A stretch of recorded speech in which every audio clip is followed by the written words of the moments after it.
I like it. You look good. It looks like a wig. You don't at all look like Edward Scissorhands. That's true. I kind of do. It's a good look. Like when his well, I mean, he looked like that all the time where his like fucking hair's fucked up. Speaking of, did you hear about Johnny Depp? Yeah. And Amber Heard. No, not that. That's old. I think that's old news. No, the shit that happened, he got kicked off. He's Yeah. Is it because of Amber Heard? Yeah. It's all because of All that the stuff. allegation stuff and all that stuff. Is that what it was? Yeah, pretty much. Yeah, because like he resigned technically, but I was like, I look like a Karen. you do look like a Karen. You also looked like a Karen in high school. I don't know if you remember What? the swoopy haircut that you had with the spikies in the back. Oh, that is totally a Karen haircut. John and Kate plus eight, the wife, Kate, I guess. Oh yeah. You had the same haircut. It went from emo haircut to like really pissed off angry mom haircut, which technically is the same thing. Yeah. They're both very angsty. Yeah. Well, parenthood, bro. Yeah, This, I know. You this is got the you essentially your child number two, but really it's child number three. You're living a house full of kids. Yeah. Which I think if anyone were to make a bet on who would have more kids at this particular point in time in their life, it wouldn't have been you. But no, winning 3-0. they would have said Chris is too irresponsible to have a child. Yeah. They were saying that after. Hey, and they were right. They should have pulled out. Yeah, you should have. You should have pulled out. Yep. That's okay. What are you thinking? What am I thinking? What were you thinking? I don't care about what you're thinking right now. Have you ever just like wanted to like medically induce a coma? That's what I'm thinking currently. Yeah. And you wouldn't be blamed. And like really do it right, like Kill Bill Volume 1, where Uma Thurman is basically in a hospital for a few years. Like I want to wake up and the children be old enough that I can handle them. Yeah, that's not a terrible idea. It's actually a pretty good plan. Yeah. I always said I would be I'd probably be like that father that just sends their kids to boarding school and then tries to develop a relationship with them like way later in life, Yeah, like, hey, sport, you want to play baseball? It's like, Dad, I'm 34. I stopped playing baseball when I was 7. Yeah, kind of like our dad. Kinda. Speaking of, yeah. Dude, that guy, that man. He's a bit much. Yep, he sure is. The man is full of third person. I don't even know how to describe the way he talks. Like, I don't know. Did he just go off the rocker? Like, I'm still confused as to like why he says the things that he says. It's very confusing to me. I feel like you need to quote him. So for anybody listening, like I had a baby last week on the 2nd, and we've been sharing a lot of photos with the family members and everybody, because everybody's like, let's see the little girl, let's see the baby. Yeah. And when you post photos to family members, you get what type of comments do you think you might get, Corey? Oh my God, she's so beautiful. What a precious little girl. Even if it's an ugly baby, right? You'd still say, you're like, oh, that's a pretty baby. Like, oh, congratulations, she's adorable. Right. Blah, blah, blah, blah, blah. No, not our father. Our father likes to direct statements to the baby as if the baby is capable of reading it herself and comprehending what he's saying to her. Right. All the while saying this publicly in a group chat. And it's quite creepy. So I text you, and I'm looking down at my phone because I'm trying to find the text messages. I text you after Dad had texted a few times in responses, and I said, if it wasn't this kind of cute reaction from Dad that is insanely innocent, if it wasn't to his granddaughter, your child, it would be really creepy. it's the kind of thing someone would say to someone that they have locked up in shackles in their basement.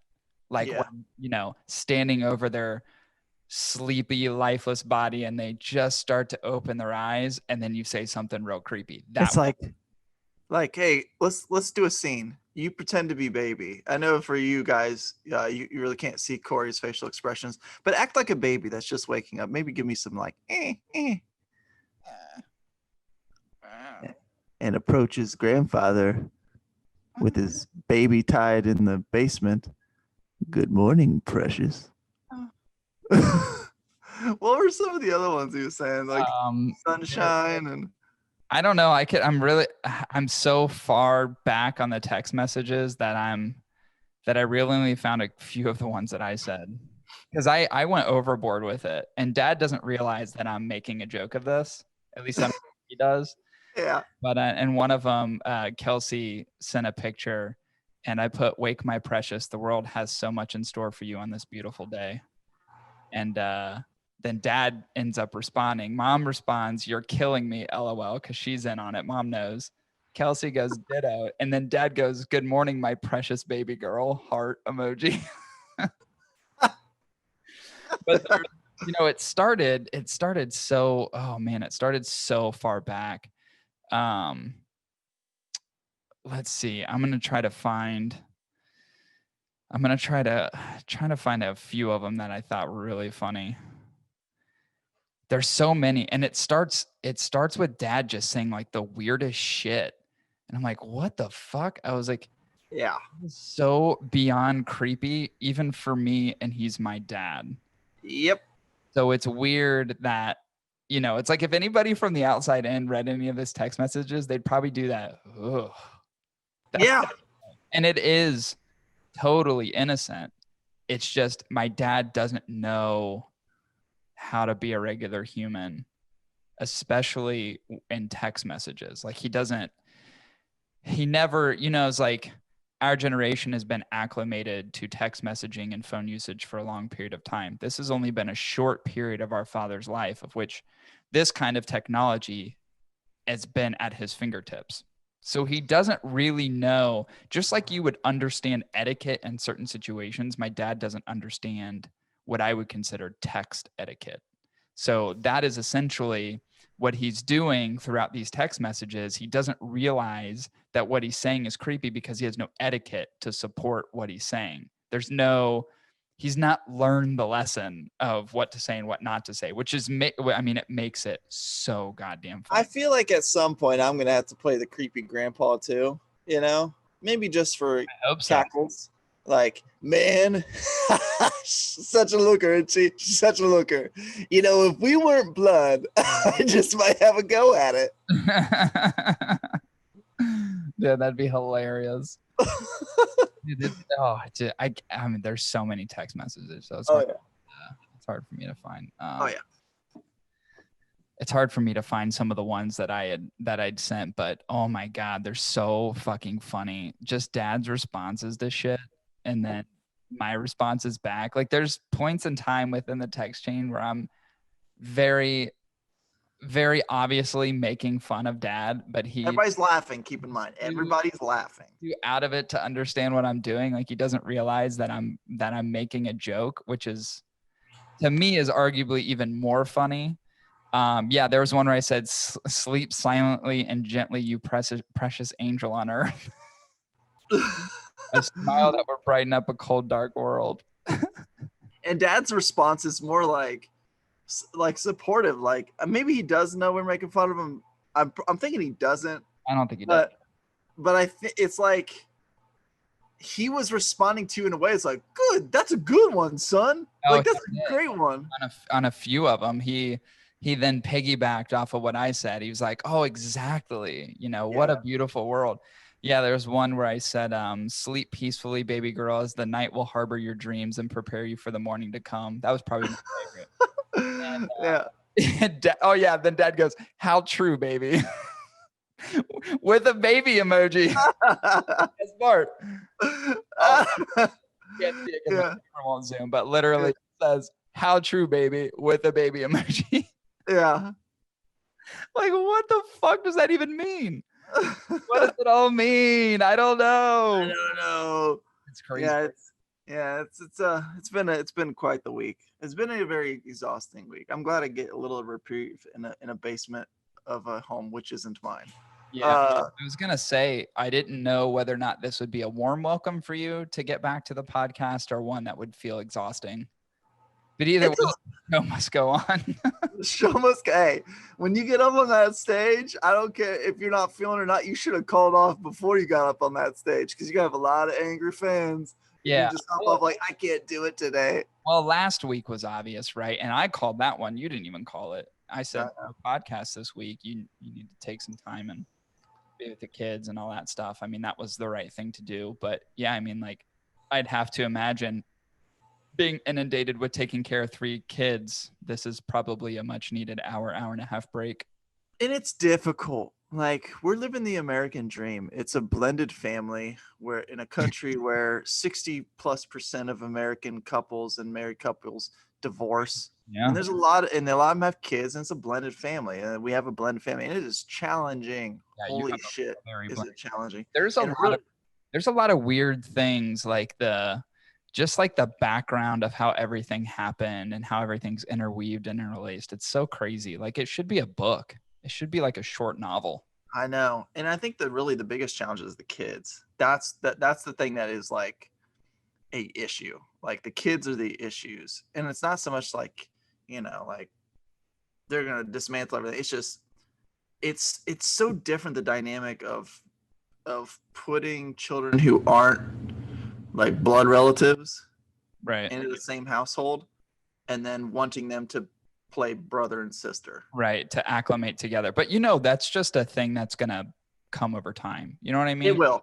Like, it's not, I don't think there can be an immediate expectation that everybody's gonna be yeah, but it's already testing everyone. Yeah, I can imagine. And like, for me, I have a bit more I'm stressed, but I'm like, well, it feels normal to me. I'm used to this. And everybody else like, no, it's not. I'm like, I mean, I could be wrong, but that's just me. Yeah.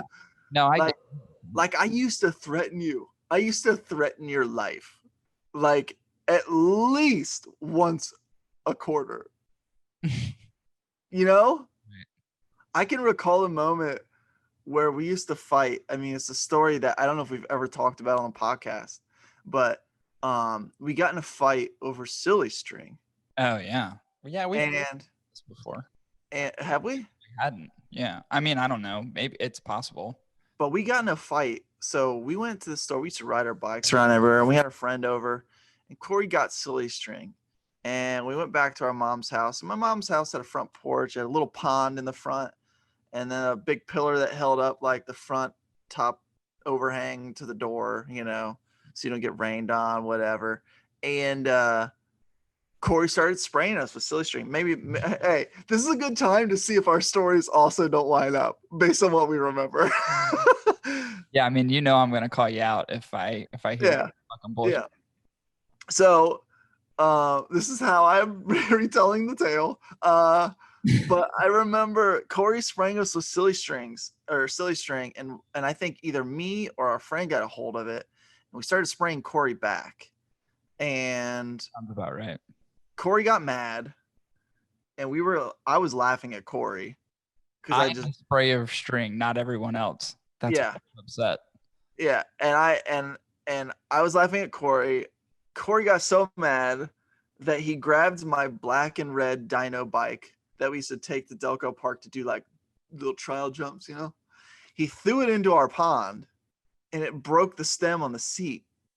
And at that point, I became infuriated that I grabbed his blue and silver dyno bike and threw it on top of my bike. I no longer cared about my bike. I was about fucking destroying his property now that I took his bike. Pond full of bikes. threw his bike into the pond. Then I remember we kind of started getting into a tussle in the front yard. Corey ran inside, locked the door on me, which pissed me off to no end. That I knocked the pillar over that was holding up the overhang of the door. It fell through the window that was lining the sides of the door. So we had windows on the sides of the door. It fell through the window. I pushed it over like into the window, Yeah. busted out the window. Yes. And then I noticed the door was locked. So I kicked it in, both padlocks broken. I kick it in. Corey's in the kitchen. He's holding a knife. And I'm like, you gonna fucking stab me, motherfucker. And then he literally puts down the knife going, I don't know if I want to kill him just yet. Puts down the knife, grabs an aluminum chair, chucks the aluminum chair at me from about 10 to 15 feet away through the dining room to hit me. At the time, I'm trying to go after Corey, and our mom's boyfriend, Jerry, got home from work probably about 20 minutes earlier than this. And he runs down half naked, dripping wet, trying to break up us from killing each other. I want to preface, he wasn't just hanging around half naked and wet. He was in the shower. Yeah, that's a good detail. He was in the shower.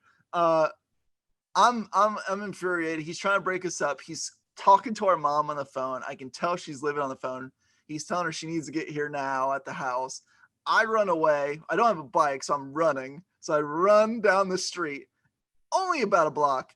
I didn't want to get too far. It was in the afternoon. I ran down the street. Corey's still in the house. I remember it's like, I just want to fucking kill him. And then I calm down and I come home and mom's already there and Jerry's in the living room.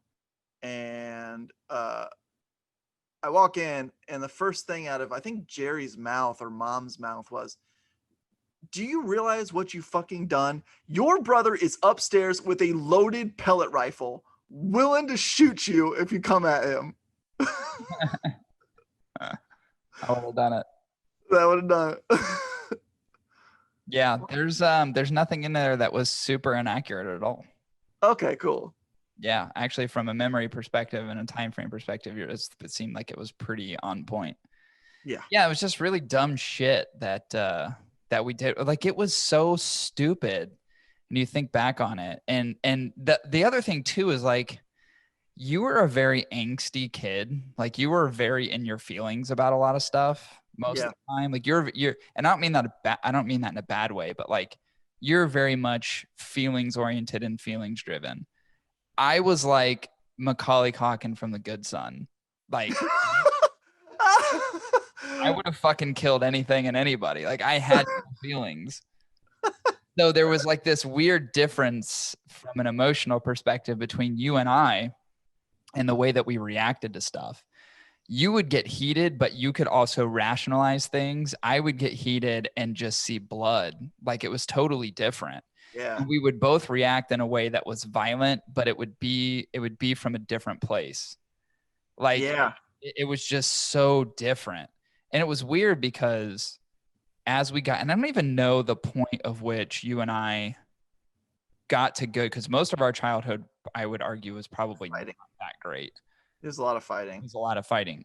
There was like a point, and I don't even know when it was. It must have been sometime in high school. I think probably when I turned 16. I want to say that's kind of what I'm thinking. Like, maybe you were a sophomore and I was a freshman. It actually may have been the time of which you started driving me to school. Yeah. And then there was, and then I think there brought a commonality in the friends that we hung out with because we were so close in age. So we had the same friends. Yeah. And then I think playing music together, like, that turned, for us, that turned, our relationship was a complete 180 after that. Like, we never fought, like, never after never. That. I don't think we've ever had a fight. No, I don't. I seriously think from that moment to now, I don't think we've ever actually gotten a fight, like, an actual, and like very, mean and malicious. Never. Like, we may have been like, hey, fuck face. Like fucking clean the kitchen. Yeah, like stupid, just dumb shit, right? Yeah. Not fighting. No. It just hasn't occurred since then. So there was like a weird point where we found some strange commonality, and then we both just matured to a point where it was like, and we'd never even talked about why did we do that shit. It was just like one day we were good and it was good. Yeah. Which is really strange. It's very bizarre. We never had to like therapize the whole thing. Yeah. We just one day were like, it took us. Let's be normal human beings. It took us 16 solid years to get there. Yeah, and then 16 years later, here we are. Slow progress. Those are strange.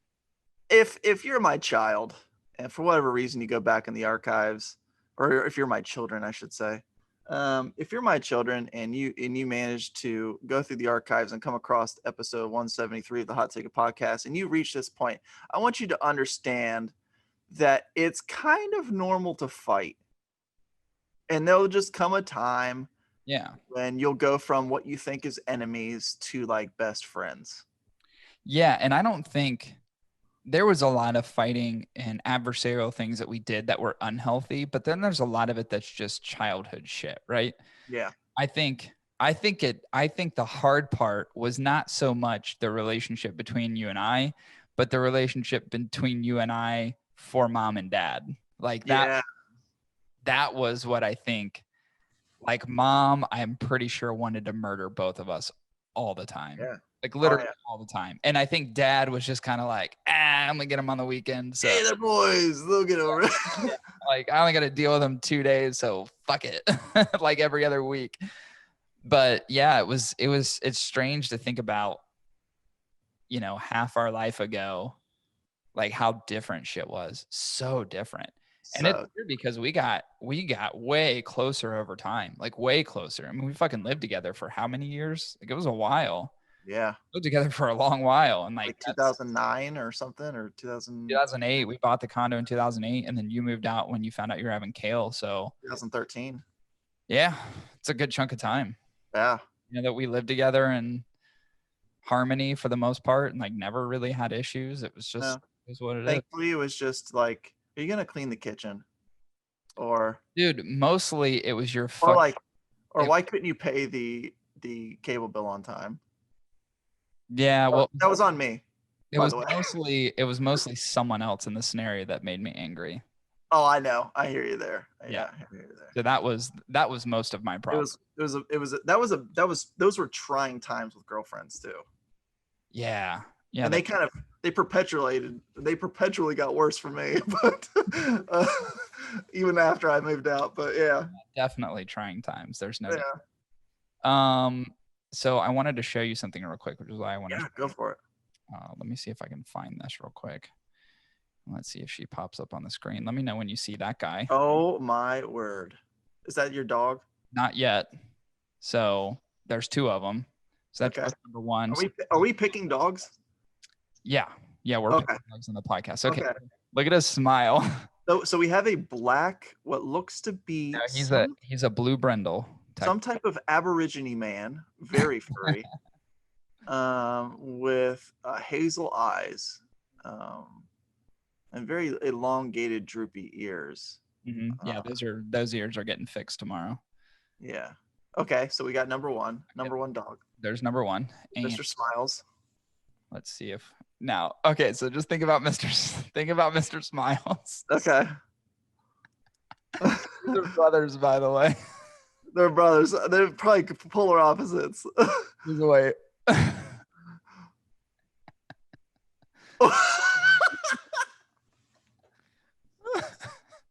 Wait. Okay, so hold on. Okay, I'm just gonna be real with you. Dude, he's thicker than a Snickers too. Look at him. He's the dumb one. That's the dumb one. But here's the thing. He'd probably be the most loving one. Yeah. Like when you're a hot person, you could be an asshole to people because people are gonna be like, you're still fucking hot. Yeah. When you're ugly, you gotta be nice. That's your one main quality. Yeah, they're definitely. Did I literally just say that? That's the most shallow thing I've ever said. Yeah, they're brothers. So one is clearly smiling. He's a little smaller, and then he's a good-looking dog. Then you have the old Grumpalump. I don't know. So I was on the phone with the breeder today, and he said he was going to keep Grumpy because he has the correct aesthetics for a show dog. So he was going to keep him, but he had a black one that came out of the litter. So he was like, it's a 50-50. I'm either going to keep this guy or the black one. He couldn't believe that this one wasn't snagged up in some of the other champion ones because of his aesthetic is like the true Corso look. The other one's a little smaller and a little thinner, the one that has the smiley face. Yeah. He's not as aesthetically sound for a Corso. Now these aren't champion dogs for me, so I'm not showing them, but The telltale thing would be we're gonna go see him in a few days, so we're gonna go up there, and that'll be, you know, how they react to us and how we feel in the moment will be the choice of which one we get. But yeah, it's between Smiles and fucking old Grump Face. Grump Face is gonna be big. He's gonna be he looks. Snickers, dude. He is stout. The other one is a little small. He's gonna be a 160 pluser. He's gonna be a big fucking boy. He's gonna be a big boy. But yeah, the choice is between the two. So. I think he's gonna be a big dum dum. Because if you looked at the photo again, I don't know if any of you picked it up in this YouTube video, but if you look at him again, I'm noticing a blind spot. If you happen to stand directly in front of his nose, he clinically cannot see you. You're talking about Grumpy? Yeah. Yeah. And one of the things I like about him too, though, is he has the white marking. Oh, he does. So I think he'll be a pretty dog, but I will say, as a puppy goes, the first one is a very, very cute puppy. Yeah, the first one is more like cute puppy look. Yeah. But number 2 doesn't have the traditional Corso aesthetic. Like, yeah. He wouldn't be like, he's not gonna be, you know, he's not gonna be great for like a show dog or anything. Yeah, and the second one's Lenny from Grapes of Wrath. Is that what the book's called? Is it called Grapes of Wrath? No, I think. What is it called? It's Eating Gilbert Grapes. Still the Mice and Men. No, Lenny. Mice and Men. That's what it's of Mice and Men. Grapes of Wrath. What is that? They're Smiles, so you can see Smiles. Oh. Yeah. They both have the same eyes. I know. Yeah, and they'll stay that color, by the way, so they don't get darker. He's solid black. No, they're not black. Oh, they're not. Are they gray? They're blue brindle. Oh, okay. He looks dark. That one looks dark. Yeah, it's just the way that the sun and like the way that he shot. Yeah. But yeah, it'll be one of the two. Hell yeah. Yeah, I'm really excited about it. I'm also really nervous at the same time. And by the way, there's no such thing as a dumb Corso. They are geniuses, which is. Well, I mean, dumb.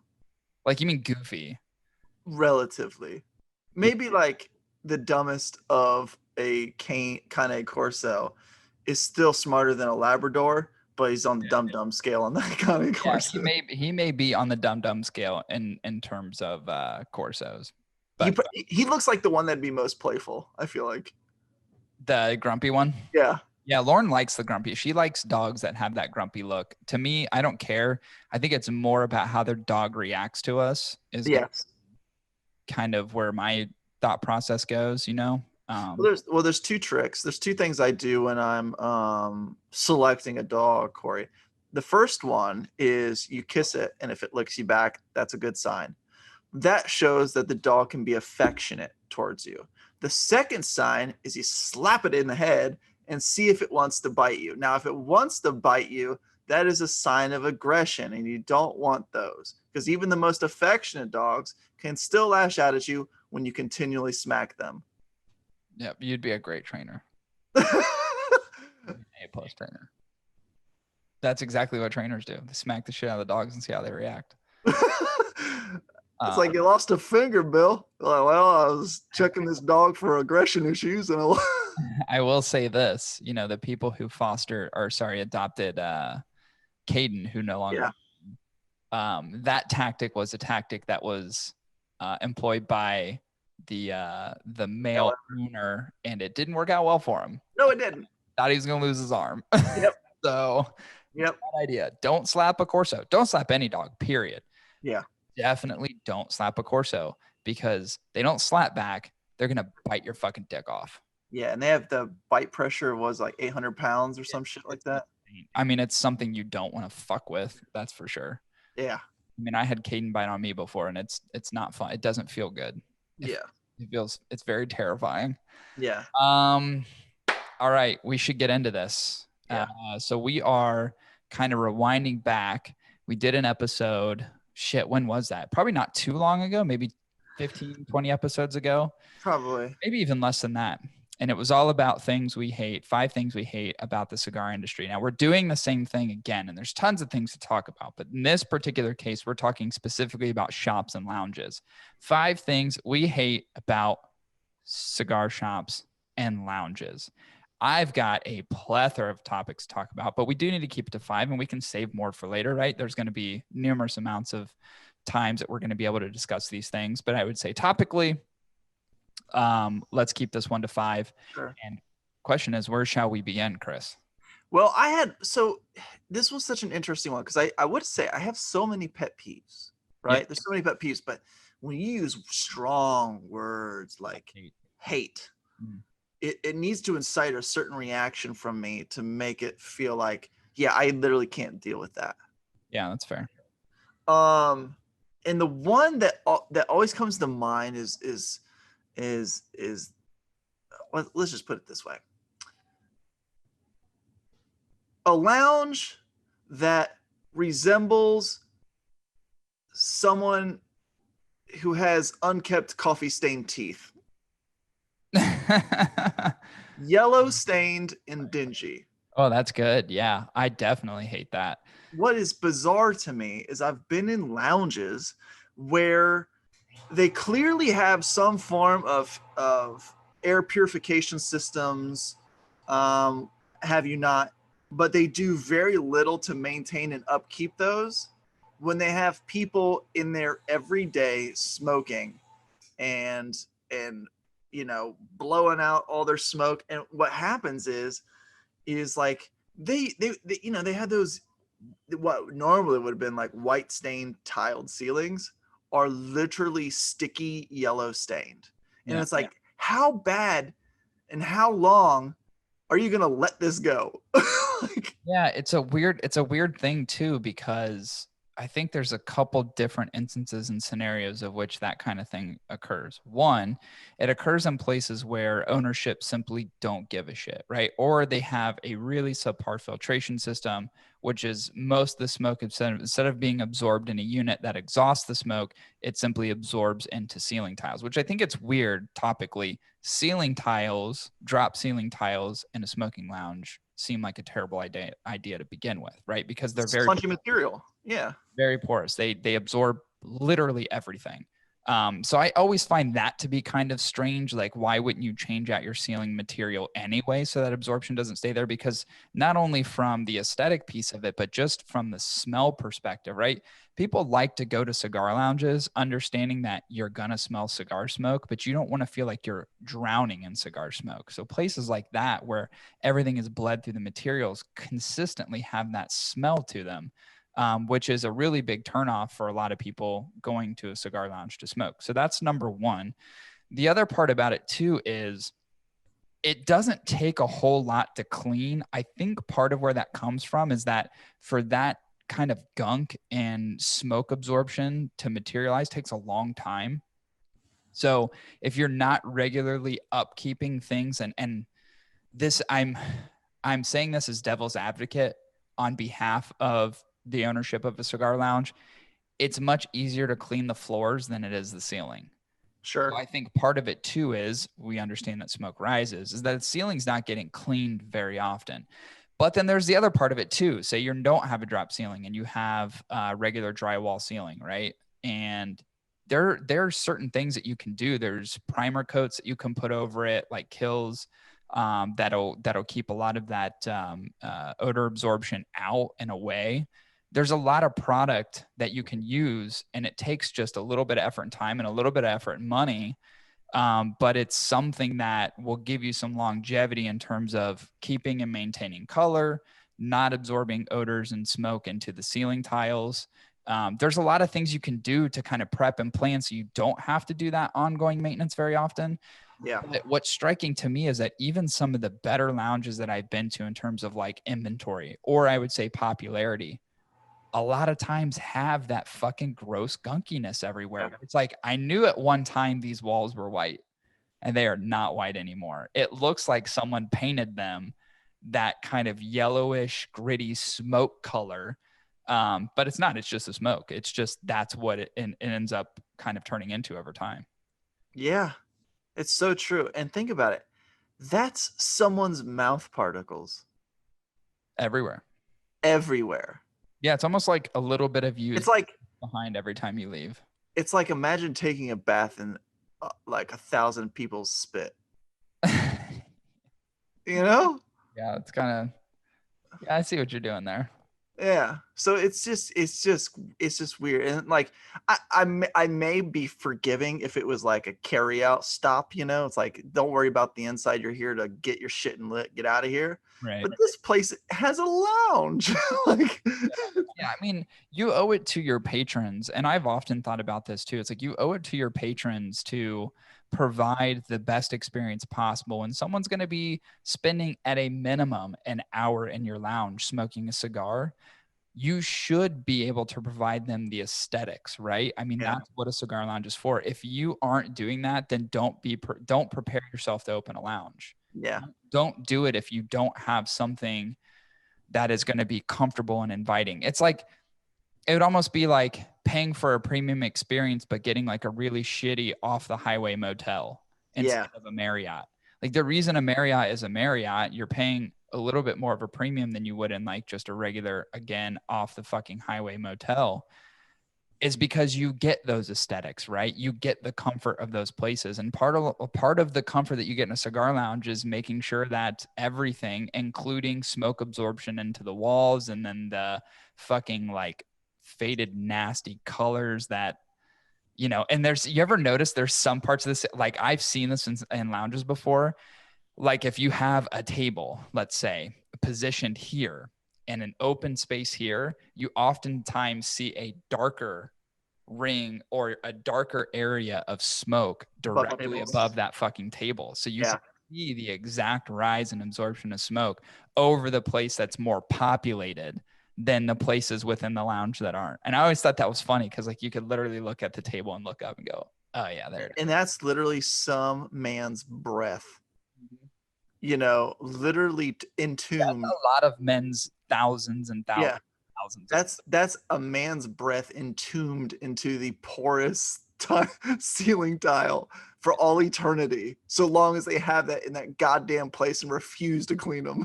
Yeah, and part of it too is like just there's an unsanitization piece of it that is a little. That's what gets me. That's the biggest thing for me. Yeah, there's a lot of that. Like I'm thinking of a lounge specifically, and I'm sure you're thinking of the same one where it's like not even just the ridiculous amount of smoke that has clogged the fucking building, but like everything else around the building. You know what I mean? Just being very unkept and not tidy, and to the point where it becomes unsanitary. So there's a difference between like clutter and messy, and then there's, oh, that's just gross. Like that's skunk and buildup and bacteria and all that. And to me, in a lounge, you're paying for, it's called premium tobacco for a reason. You should be able to get a somewhat premium experience sitting in a lounge smoking. You know what it's like? If like going into this place, I know some of you guys are not going to get this reference because you're around the world, et cetera, et cetera. So like you're gonna have to look this up. But you know what it reminds me of? Is if I was going into Trader's World to buy cigars. Yeah, that's what it's like. Exactly. Like, you know what you are getting into with the Trader's World experience. Trader's World is like it's like a shoddy, it's actually really large, but it's a shoddy flea market literally down the street from where I live.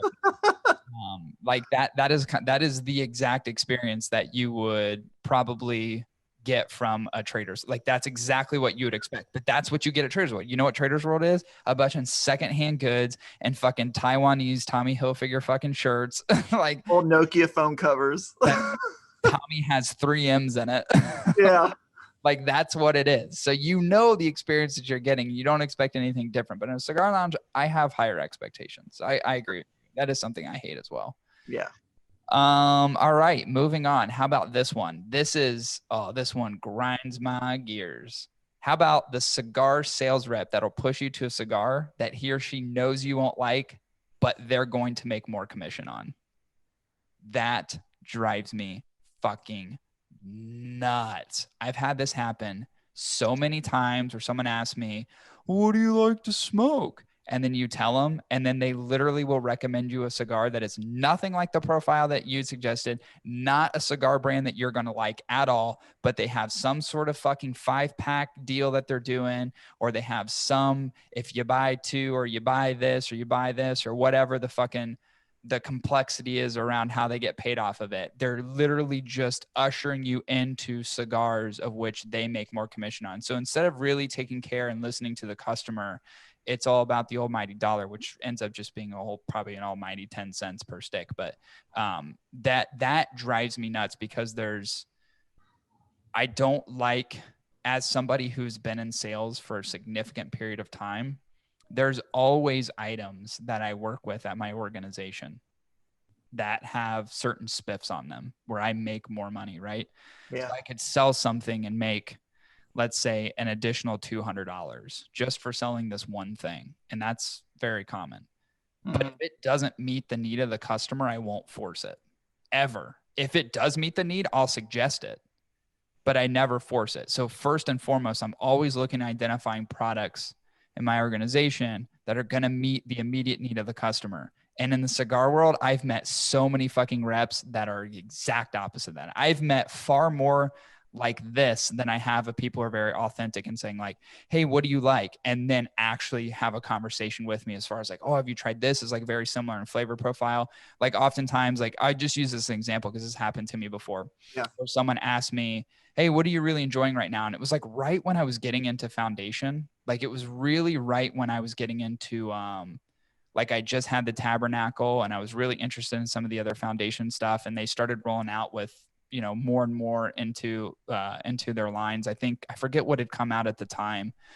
And this particular shop had just gotten some foundation in. I was like, oh, I'm really digging the tabernacle. I'm like, oh, if you like the tabernacle, you'll love this Gurkha. Like this Gurkha's right up your, I mean, I'm telling you, this cigar is going to be great. I think you'd really enjoy this. And I go, a Gurkha? It's like going into Target's like, and the floor staff watches you wander along the shelves, and they're like, "Hey, is there anything we can help you find today?" And you go, "Well, I'm looking for like where the orange juice is, but I can't find it." Oh, okay. Well, do you need jeans? Do you need a pair of jeans? Yeah. And you're like, what? I asked for fucking jeans?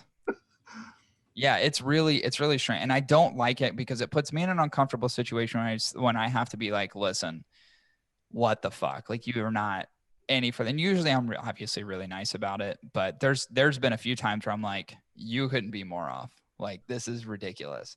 And you know that it's just them trying to push you to whatever sort of deals that are being run or something that may be manufacturer funded. Again, that's like a back end commission or SPIF program, but it just drives me nuts because you're just not paying attention to the consumer, and the consumer is what's ultimately going to continue buying from you. Oh, here's a pet peeve that kind of lines up with this one. When a sales rep comes in like, can you help you with anything? You're like, no, I'm just browsing. But they choose to tell you like a fucking shadow, and you're just like walking, and they're like fucking right on you, and they won't leave you alone. And that happens literally. They follow you around. It drives me fucking nuts. I like the places where I go and it's like, hey man, browse around. If you need anything, come get me. Yep. That's it. That's all I need. I don't need to have a conversation with you. I'll ask you if I have a fuck question. Yeah, that is a good one. Let's move on from there. How about this? And I've heard this before, and I actually have heard this multiple times. It drives me nuts. Guy who thinks the lounge is made for men and services at the lounge should be provided by women. So, and what I mean by that, let me get more specific. There are certain men that believe like there should be girls just meandering about a cigar lounge serving you hand and foot all the time. Like you have some sort of like, I would say like concierge fucking lounge service. You have somebody that's like always going to be there at your beck and call. And by the way, that can't be a guy. It has to be a girl. I've literally heard that before. I've heard it multiple times in different cigar lounges across the country where there's certain men and cigar lounges who absolutely refuse to be served by men and are usually demanding to be served by women. Listen, this isn't Hooters. You know, do you go into Hooters for the wings? No, you go in there for the tits and ass, right? If you're going to a cigar lounge, I'm not going there for the tits and ass. I'm going there for a goddamn good ass cigar. Yeah. I can care less who fucking serves me as long as they're clean. They aren't licking my cigar and cut the cut. That's another pet peeve. When someone like wets, I tried it to see what the difference would be when you lick the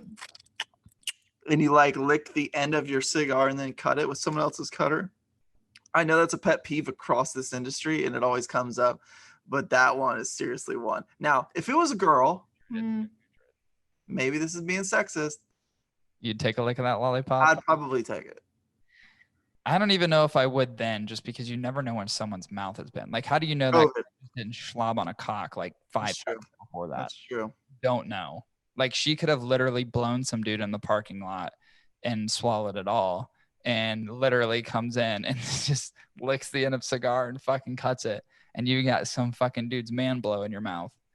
It's like, this tastes like a pube. It's like, oh fuck, it is a pube. Yeah, you never want that. Yeah, that is one. But yeah, it's so ridiculous to me that, like, I don't, it's weird because this is not a majority thing, but I've heard it frequently enough to talk about it. More often than not, you get people who don't give a shit. Most of the people who are at cigar lounges that we know and that I've experienced, and again, across the country, are really fucking cool people. But every once in a while, you get a couple of those fucking douchebags that have these weird expectations. Like, I remember one time at a cigar lounge, there was a woman, not attractive, came into a cigar lounge in Chicago. And I remember sitting in the end seat. I'm furthest to the wall, so she's furthest away from me as she's entering the room. And I see everybody's head turn, right? You see, the lady. Guys, here comes the lady. I'll say this. A lot of times it is kind of shocking. And I don't even say it's like, oh, hot lady alert, but almost like, oh shit, there's a lady in here. Typically you turn and then you just look back to wherever you're looking. You're watching TV. The polite thing is to say, ma'am. But I remember hearing this guy in Chicago, this very unattractive lady came in, and she was clearly there meeting somebody. Like, she was looking for someone, because she kind of like peeked in the room and then walked out, and he was just like, oh, she can come sit on my lap while I finish this cigar. And I was like, oh, first of all, not attractive. Secondly, what? Like, where does that come from? Like, the cigar lounge is like an off limits place to where you can just act like a fucking doucher. Hey, it's like cigar lounges aren't fucking Vegas. Hey, Gory, see that hot ass broad across the lounge, my friend? Man, I would pay her anything to sit on my petite robusto. You know what I'm saying, right? Exactly. Oh, it was just like, and it's weird because I hear that shit often. I was going to make this its own separate topic, but it reminds me of that time, essentially because it's only happened once. Actually, I think it's happened twice, but this one I very much know it happened. The one time I went to the cigar lounge and the guy brought a hooker with him. That was interesting. In the back of her leg. Yeah. What did her tattoo say? One said Ruth and the other one said less. Her legs. And she was a hooker. Hey, if you guys want any more context, it's the same lounge we were talking about in the first thing we hate. Don't bring a fucking hooker to the cigar lounge. Like, you've got a dirty hooker in a dingy lounge. And I say hooker because she wasn't an escort. Like, there was no class, dude. She was Dayton, fucking Ohio. She was hideous. I mean, she looked like she just got off a meth bender. Like, very, very bad. Like, don't do that. Don't bring that into a cigar lounge. Like, it's not, not only is it not necessary because you aren't, there's nobody in there you're going to impress. So it's not necessary, but it shouldn't be allowed. Like, the cigar even I talked to the manager of the cigar lounge shortly thereafter, and he actually broached a topic and I didn't say anything. He was like, yeah, I should not have allowed that in here. But I mean, at the same time, how do you stop it if that guy pays for it? I don't know if there's any sort of legal repercussions with that, because she wasn't smoking, but I'm sure he bought enough for her presence to be there. So it's like, I don't know if you can put up a sign that says no prostitutes allowed, but it made it uncomfortable for people in the room. It's like, what the fuck? Super fair point. Now that I think about it, I don't think I've ever heard of an escort service in Dayton outside of like Ford. You know? Like, that's like the only escort that I could think of. And guess what? Yeah.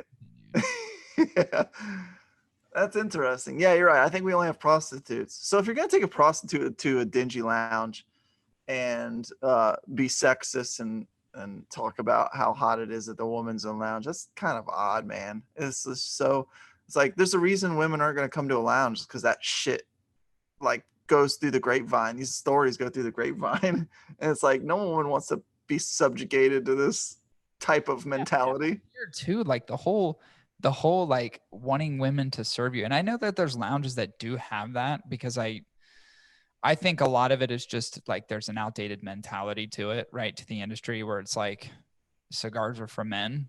And I think a lot of that gets negated as time goes on, because I think it is more female inclusive than it ever has been. So I think that dynamic has changed a lot already and will continue to change.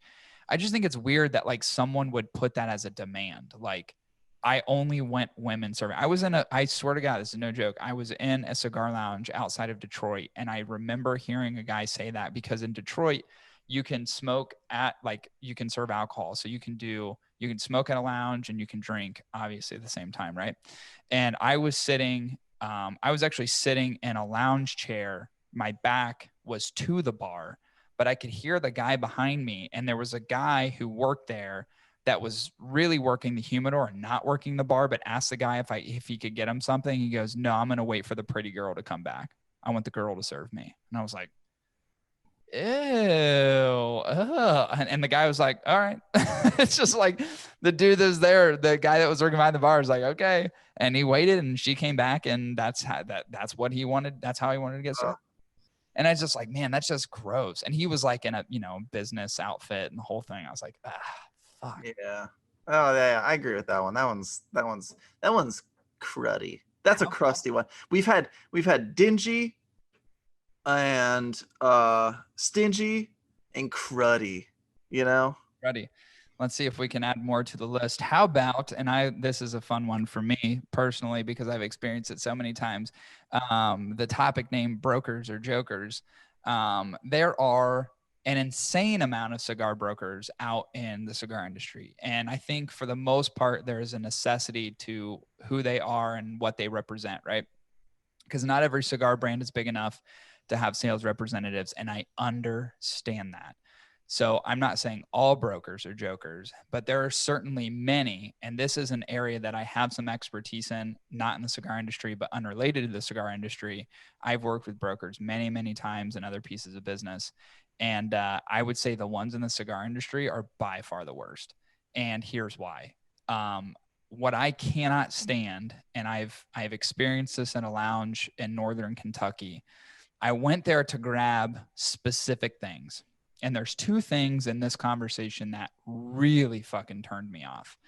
I was looking for specific cigars and these cigars were not represented in the brand lineup of the broker who was at the lounge, the cigar lounge, that day. And he was promoting deals that they were doing, buy 5 of this, buy 1 of this, anything from this particular factory or our organization that we contract for is inclusive, blah, blah, blah. So they're doing all these fucking deals and giveaways. So I get in there and he walks up to me and he's already, like some people just have that air about them. Like it's like, you can already tell they're going to be fucking super cunts. Like you're like not going to want to talk to this guy.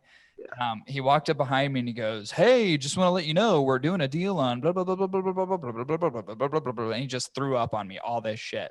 And I was like, "Oh yeah, I'm not here for your stuff." And by the way, his stuff I could already get from people he works for. So that, like, not that he needed to know that, but it was like, I already have a lot of this stuff from the person you report to, and that person reports to the guy who owns the whole thing. That's where I get my stuff from. So thank you. Yeah. I was like, "Yeah, I'm not here for any of that stuff. I appreciate it though." And he's just like, "What are you here looking for?" And I told him I was looking for some Davidoff cigars. And he goes, "Davidoff, garbage brand." And I was like, whoa, this is a fucking broker that said this. A broker in the cigar industry called Davidoff a garbage fucking brand. So he not only did he poo-poo on the brand, but he poo-pooed on my selection of the brand. That was just number one thing that pissed me off. Way to be a friend with you. Yeah, no shit. Number two thing that pissed me off is as my search continued, there was another cigar brand that I was looking at. There was like a fucking incredible deal on. I can say the brand. It was Illusione. It was the one-offs. They were selling the fucking one-offs and the Coronas for like $7. Dang. Which is in fucking, so like half the price of what they usually are. $12 cigar. I literally grabbed them by the handful And as I grabbed the cigar, that guy was coming up to my right and he goes, "Oh, the Illusione one-off." He goes, "I must say it's not as good as the original one-off." And he was like, he said, "What do you say? Not a lot of kick to that cigar." He's like, he kept saying like, "It's pretty subdued." And then it wasn't as egregious as the first thing he said about Davidoff being like a garbage brand, but he said something along the lines of like, you need a little bit more power behind your cigar, and then went back into the fucking like sales pitch into their brand, which are known to be more in your face, bold kind of flavors. So he tried to erode my interest in this one thing. Yeah. He tried to pivot me into, this is why you should try our stuff. Again, not knowing who I was, and not knowing that I already had their cigars, plenty of them in my humidor, continued to try to have that conversation with me. And at that point I was like, dude, I was like, dude, I'm not interested in what you're pushing to me right now, period. Okay. Yeah. And he was like, all right, man. Yeah, no worries. No worries. He's like, if there's anything else you need, let me know. He's like, I'll be here today and I'll be here tomorrow too. I'm like, cool. I won't be here tomorrow. So I'm going to get my stuff and then I'm going to leave. Cool. And he's like, okay. Hey, pal, would you like to try one of my cigars? What do you look for? You want one of my cigars? What are you looking for? What are you looking for, man? What can I help you with? What do you want? Yeah, I kept saying that too. I remember like in his first original pitch, like, we make stuff for everybody. And I was like, I know your brand better than you do. No, you don't. You certainly don't. You don't make something for everybody. This kid right here said Davidoff. Shit. Davidoff, a garbage brand. What else? What the fuck? Let me ask you this. What other shit brand you like, pal? No kidding. Like, rule number 1, don't shit on other brands. Rule number 2, don't shit on a fucking brand that is a monster in the industry. And don't shit on a customer for liking what he likes. Yeah, that was the other thing too, is like, he never, again, kind of goes back to like what I was saying about sales reps that are at cigar lounges. Like, you need to seek to understand what people enjoy and then try to walk with them through, here's the offering I think of which you may enjoy based upon what you're telling me. Yeah. That guy was just like, deal of the fucking day. Here you go. Boom. We've got something for everybody. I was, dude, he literally sounded like, it was like a used car salesman, right? Like the ones that you see on the commercials early in the morning that are like, you won't believe this deal. And the car like pulls up and it's like $7,495. This Chrysler Pacifica can be yours. You know why you like this car? It's roomy. It's spacious. It'll get the family around and it meets all the safety standards. And you're just like, I want a sports car. I don't want a Chrysler Pacifica. Like, that's literally what he fucking did. And he was really obnoxiously rude about it. And I remember talking to someone else in the industry about this guy because I did know his name and I never asked it. And then I brought up and I mentioned who he was, and he was talking about like, oh, he's like in the Midwest territory. So like, this was Northern Kentucky. And they knew who it was. Knew exactly who it was. And he goes, that guy's a fucking idiot. And I was like, makes sense. Cool. And I've seen the guy twice. I don't think you understand, pal. For $40, you get $10. And now that's already a sweet ass deal. I'm already giving you a sweet ass deal. But what you need to understand is it also comes with a commemorative silver plated coin that says, "In God We Trust, United States of America." I don't understand how you won't take this deal. That's hilarious. Yeah, that's literally how he was trying to sell it. It was great because he was like, anything from our factory. And there was multiple brands that they had contracted for that were there. And I was like, no, yeah, I get it. Like, I get it. I have them at home. So thank you, but no, thank you. Yeah, that drove me nuts. It was really, that's a good one. That's a very good one. Yeah. Brokers are jokers. This one is more funny and satirical, and it's for you specifically. And so I titled it, "The Guy Who Brings a Gun to a Cigar Fight."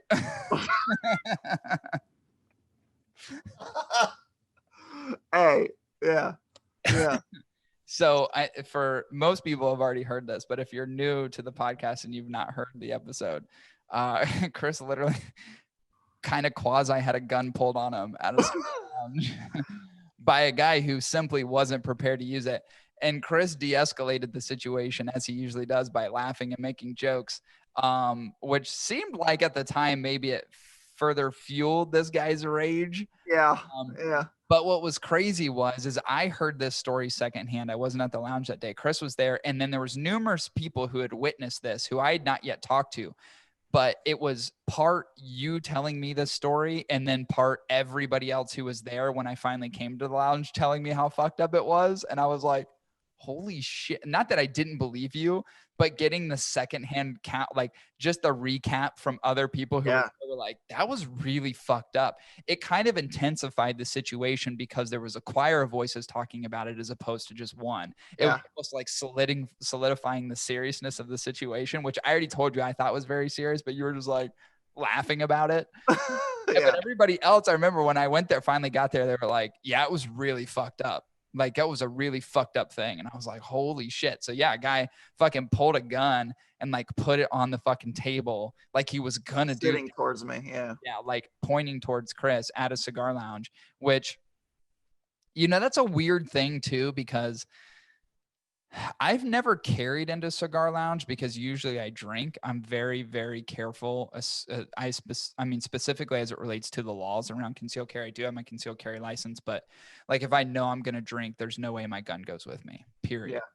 So if anybody wants to mug me, just find me at a bar because my gun won't be with me. I'm very careful about that for legitimate reasons. But like, you know, cigar lounge is kind of a weird place because to me, there's a few things. One, you're typically always in good company. So I'd say for the most part, there's not any, and I will say this, it's male, it is male dominant, whether or not you want to believe it or whether it should be or shouldn't be. There's usually a lot of really big fucking motherfuckers in cigar lounges. So like anybody who's going to test anybody that's not within the inner circle, they're probably not going to. Like a cigar lounge, and I'm saying that from a robbery perspective. Most people aren't going to go into the cigar lounge to try to rob the place. Unless they're trying to steal cigars. You're not going to try to like, you know, bust open the cash register because you're going to be met with a lot of resistance. There's a lot of very large men, a lot of angry men that chill at cigar lounges. We know a lot of them. Most of them are bigger than we are. So it's just like, it's an intimidating place to try to rob. You know what I mean? It's not a fucking hair salon or a nail salon. It's a place you're probably not going to do. So to carry a firearm in there for protection purposes seems to be very much not needed. But it's also one of those places that a lot of smokers are very conservative in their mindset and want to exercise the Second Amendment right. And there's a lot of cigar lounges that don't have anything posted in terms of not being able to carry. So it's like, should you or should you? To a certain degree, like if you've been to a cigar lounge, you're inevitably going to be faced with talking about very passionate topics with people that you do and sometimes haven't even met yet, like, or really gotten to know yet. Like, you know, politics comes up a lot, you know, for sure. Movies come up a lot. Funny enough, religion is a big one that I see. Drinking is a big one that always comes up. Religion, like I said. And this one in particular, the one that brought a gun to the table, was over a very passionate talk about who was going to win the upcoming fight between Mike Tyson and Roy Jones Jr. Which still hasn't happened yet. So it was like, you guys had this conversation months ago. And everybody's like, well, we think Tyson's going to win. Tyson's likely going to win. Tyson's going to win. And then one guy I love to death. He's an awesome dude. He's super quiet, but he's a super cool dude. His name's Leon. Leon goes, I think Roy Jones Jr. could take it. And that was like, oh, table flips. And like, this one individual was like up in arms. By the way, he's wrong. No. Junior doesn't stand a fucking chance. But this guy that pulled the gun was so up in arms about it that he was willing to get in a heated debate and argument with Leon over this thing that Tyson's going to destroy him. It got so escalated that this gentleman, this very heated gentleman who's trying to talk now Leon into changing his vote like it's some fucking jury and we all need a unanimous vote, like literally told him, I will put $80 down on this table that Mike Tyson is going to win that fight. And Leon's like, I'm not disputing he can't win, but like, you know, and this guy puts his money on the table, your good old pal Chris, in front of 9 other individuals, grabs his $80, slowly slides away with his money while he's looking at me. He's not even saying a word to me yet. He's just staring at me, take his money. I'm staring at him back. I start putting it in my pocket. He goes, man, there's 2 things you don't fuck with. a man's money and a man's woman. He's like, put that fucking money back on the table. And I was like, all right. So I put his money back on the table. He's like, man, that shit you could have got shot over. I was like, oh, you're gonna shoot me? Over He goes, $80. he's like, if you would have fucking kept at it, yeah, I would have shot you. I was like, oh, you got a gun on you? And he goes, yeah. And he pulls out the gun, sits on the table, and it's a 22. And I started laughing hysterically. And it was not because it was a 22, but because it reminded me of a joke that Bill Burr talked about on one of his stand-ups about like why people made fun of Bill Burr for having a 22 to like protect his family in case a intruder came into his bedroom with a scythe, blah, blah, blah. That's what popped into my head immediately when this guy set his little silver 22 on the table. And I'm like, I literally laughed hysterically. And obviously he had no context of why I was laughing, but I was literally laughing hysterically. And he became infuriated. Yeah, that's just going to make him more angry, obviously. Yeah.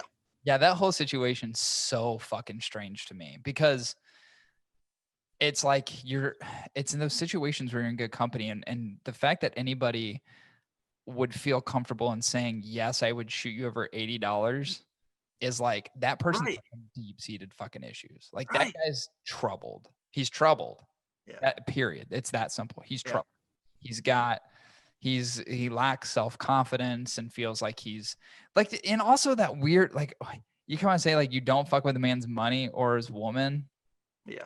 That's so old school. I'd be like, don't fuck with my money and don't fuck with my dog. And let's fuck with my dogs. I'm going to be pissed. I think this is just a general rule of thumb because I don't think anybody expected that topic to get so heated over like just talking about sports. Two boxers. Like what skin in the game do you have? Yeah. But I would say this to anybody. Boxers, they're in their 50s. Yeah. We don't like if you're a cigar smoker, like, and you go to a lounge, we don't bring our shit with us to the lounge. No. Does that make sense? Yeah. No. We don't bring our stresses. We don't treat it like an AA meeting. It's like a chance for us to relax and kind of get away from like our own personal stresses. Talk about commonality and shit. Yeah, man. That's what people do. So the fact that there was stress being generated from a lounge over something there should have been no stress about was so bizarre. It was so bizarre. That somebody felt it necessary to pull out a firearm to flex on somebody else. Yeah.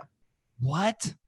Yeah, it's crazy. It's crazy that that's a weird. And you know what? It's funny because this is obviously like 5 things I hate about the cigar industry. That is a very isolated incident. Obviously, that's not happened as far as I know. I'm sure it's happened before. I'm sure people have pulled guns at cigar lounges before because some people just get squirrely. But yeah, just as it relates to us, it's the only personal experience, and it even happened to me. Again, this is secondhand. This happened to you. It's the only time I've ever seen anything like that. It's the only time I've ever heard of an instance that like ever fucking occurring. Someone got so bent out of shape about literally an escalation of an argument between 2 burnout boxers, escalated to the point where someone felt it necessary to put a fucking arm on a table to sideways threaten somebody for jokingly move their money while they were looking at them. Could you imagine reading that police report?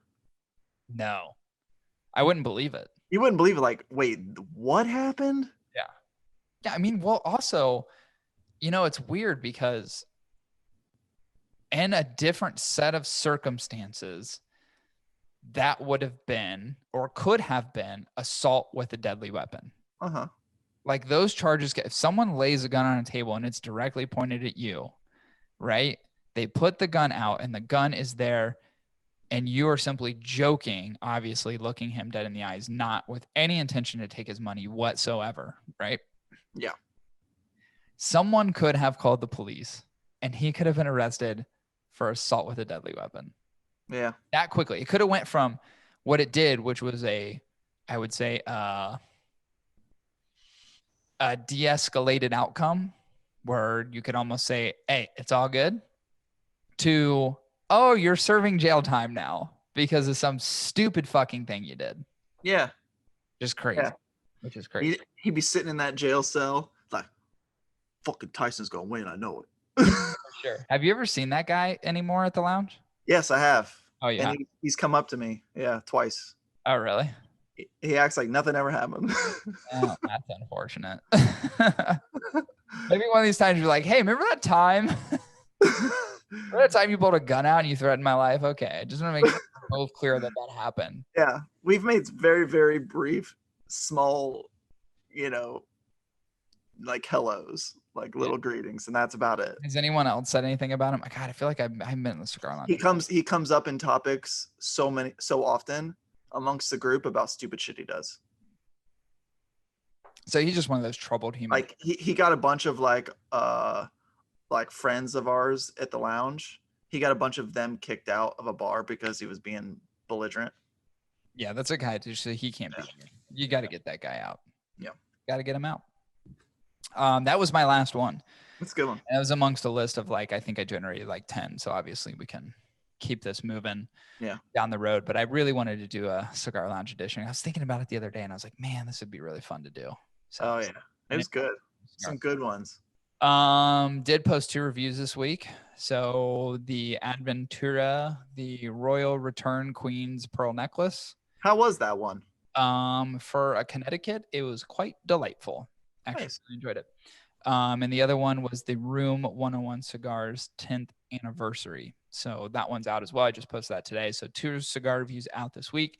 You can see those at www.hotticketweekly.com. I also do want to show these to you. I totally forgot I was wearing them.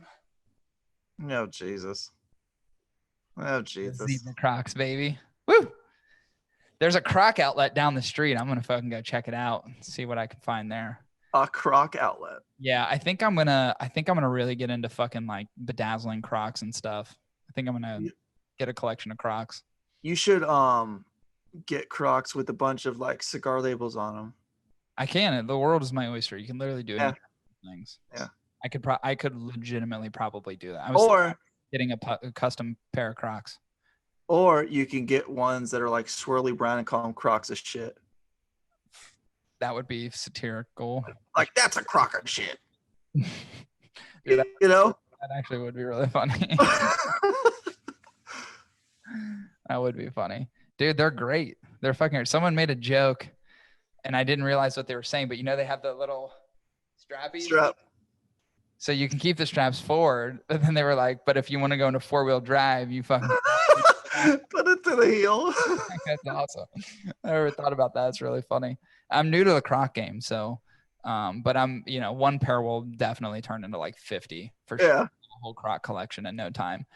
Plus they're not really that expensive. And these are these ones they're fuzzy inside. So they're okay. So they're not like traditional, like wear them out in the water Crocs. No, they're not like the go into the water Crocs. No, these are like to wear around the house. But you see these holes. There's these things called giblets. Gimlets? Gimlets that you can bedazzle them. You can put they make things to go in these little holes. That like jewels and shit. So I'm gonna fucking maybe get some blood diamonds or something. I haven't really quite figured it out. You should grow little mini chia pets out of them. That'd be cool. You could probably do that too. I think you could do I think you could do anything. Yeah, that sounds cool. Yeah, I don't know how I got on that tangent, but anyway, we've got something that'll be coming in December that'll be really cool for everybody.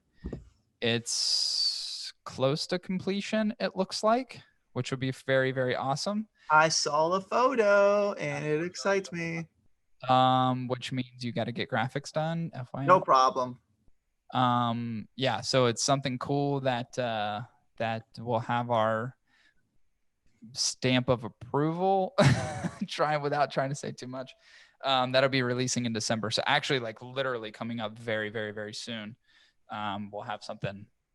Sorry, I dropped something pretty dope coming out for the collective masses. I think it'll be really fun. It'll be a good Christmas present time frame thing that people could get their hands on.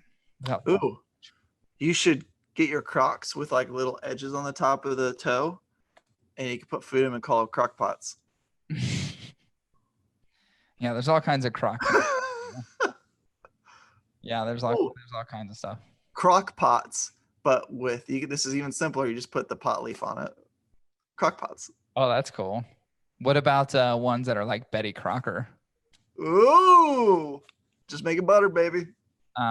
You could do ones called crocodiles, but there's just watches on them, like little. Oh, I like it. I like the sub branding there. Yeah, there's all kinds of cool stuff you can do. Speaking of sub branding, you can visit our show sponsor, www.mycigarpack.com. This is really cool about my cigar pack. So they actually just recently started doing the factory direct stuff, which is really fucking cool. So there's been an AJ Fernandez release. There's the Adventura release this month that has come out. I actually just got some samples of those as well. Plus the monthly cigar packs that they actually come out with, which in the last fucking few months have been goddamn fire, man. Some really, really good cigars. Yeah.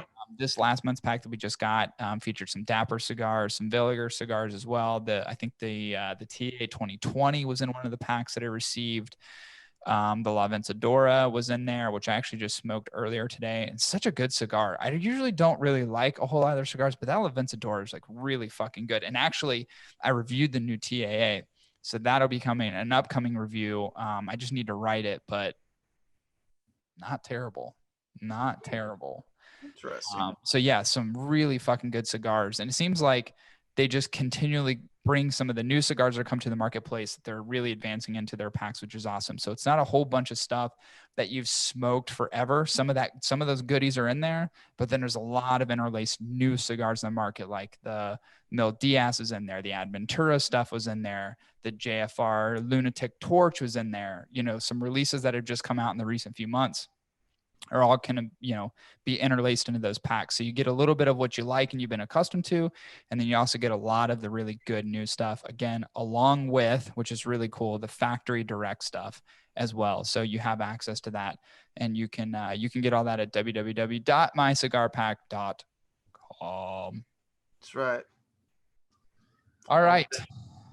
You feel better, Chris, that you got a little bit of a break today? Yeah. What are your plans for the evening? Try not to get shit on. Yeah. It's a good plan. Maybe go to bed earlier. That'd be nice. Yeah. Baby decided. Kelsey did not believe me. I was like, she can shit all over you, and you can be a foot away from her, right? She's like, no fucking way. Literally nailed her yesterday. Really? Yeah. I was like, told you. Huh? Yeah. She's got those depression shits. Because she's like, why are you trying to cover up her like bits in her butt with another diaper? I was like, so I don't get shit on. She's like, what? And she experienced it. You got rocket shits, dude. That's crazy. Rocket shitted. That's so wild. Yeah. So weird to take care of a kid, I feel like. I don't know how you do it. I've got dogs down. Kids? It ain't no thing. It's just, it's a lot of work. That's it. When do you plan on going to the lounge again? You gonna make your way up north anytime soon? Tuesday. You're actually coming up on Tuesday? Yeah, so we're trying to make sure that the kids get one-on-one times with each parent. So Kelsey's gonna spend the day with her daughter and Sutton, our new baby, which that's really the only thing that irks me is I don't like to leave her alone. Right. To take care of a baby by herself. Right. But we're noticing that the children need one-on-one times with their parents. To the point where it's like it's causing some outlashings or aggression and stuff like that. So so I'll be up there Tuesday. Nice. Cool. I'll see if I can meet you there if I'm not going to look at that dog or if I'm in Columbus dropping shit off. Okay. I'll see if I can make my way. I'm excited. I haven't smoked a cigar in I know I was gonna ask you when's the last time you smoked. Almost 2 weeks. Dude, that sucks. I thought about smoking last night and I just couldn't find time. Literally couldn't find time. I feel like you should just bundle up and go do it. I know.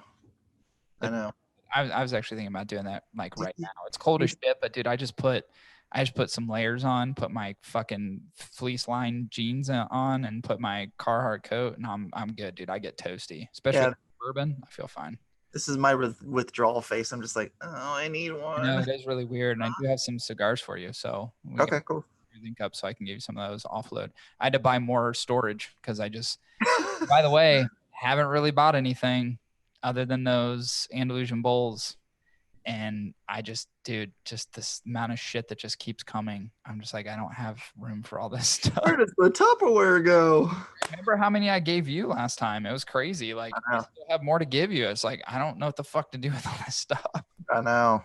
I can't smoke it fast enough. And it's now the collection is, it's about where it was at. You know, I did like what I call the Great Purge of 2019. Oh, yeah. really trying to move my way through some stuff. I smoked a lot last year, and I smoked a lot in the first part of this year. It's slowing down a little bit, but I smoked a lot last year, and I just dwindled my inventory down just to get it to a manageable level. And dude, now it's like, it's more than I've ever had. I'm like, fuck. I went through it the other day. I'm like, God damn it. Well, for what we don't smoke, let's just make like little cigar effigies, you know, like those little like like wood stick figures that like tribes make, or like Blair Witch shit. We'll just make little effigies of cigars. We could Make them tree ornaments. little cigar. Oh, dude, that's not a bad idea. I would love to have a cigar as a tree ornament. That's got to exist somewhere. Hey, think. That'd be dope. Maybe I already have one. I may actually have one. No, I have some alcohol ones, I think. But anyway, all right. I hear dogs whining. I think they want to get fed. So, all right, man. Enjoy your evening full of poo-poos and whatever else you got coming. All right, thanks, bro. All right. Did we send you some screenshots of like the poop? No, I'm good. I'm sure. Yeah, I'm good. Okay. Well, I'm going to conclude the episode, but just hang on real quick. Okay. All right. This is episode, what did you say earlier? Was it 173? I don't even know what episode it is. I think it's 173. This will conclude episode 173. We'll be back at you next week with episode 174. See you, everyone.